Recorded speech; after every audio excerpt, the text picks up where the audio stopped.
혈세 110억이 투입된 김재한 휴양림이 개장한 지 1년이 넘도록 야영장 운영이 무기한 연기되고 있다는 소식 전해드렸죠.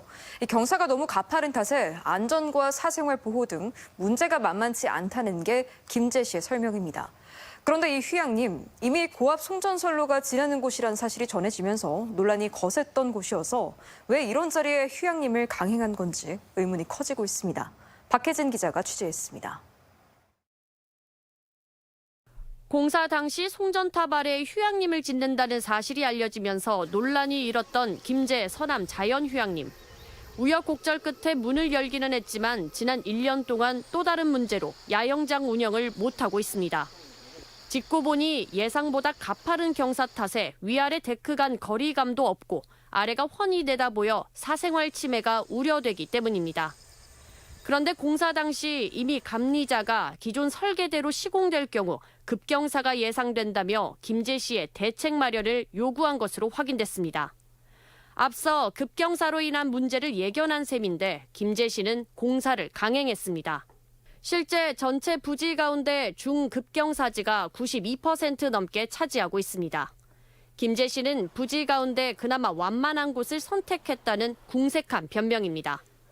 경사도는 제일 완만한 부분으로 이렇게 했거든요.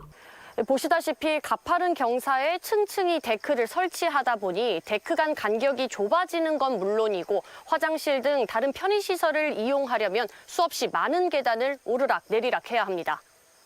실제 설계상 위아래 데크 이격거리는 2m, 양옆 데크 사이는 1.8m입니다.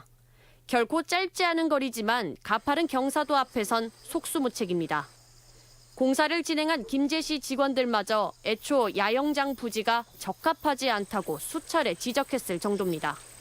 여기가 경사지가 워낙 급하다 보니까 야간에 왔다 갔다 하면 내려가는 거 위험하지 않느냐. 처음부터 이 배치 계획을 좀 잘못됐다는 거죠.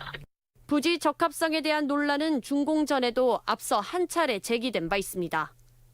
송전탑 바로 아래 휴양림을 짓는다는 소식이 알려지면서 거센 반대 여론에 부딪혔기 때문입니다. 준공 전 김재 씨 의회에서도 휴양림 내 송전탑이 웬 말이냐며 지적이 빗발친 바 있습니다. 하지만 김재 씨는 전자파 무해성을 입증하는 용역까지 시도하며 해당 부지를 고집했습니다. 당초 억지스러운 입지가 아닌지 의심되는 가운데 김재 씨가 예견된 문제들을 묵인하며 왜 해당 부지만을 고집해왔는지 의문은 커지고 있습니다. MBC 뉴스 박혜진입니다.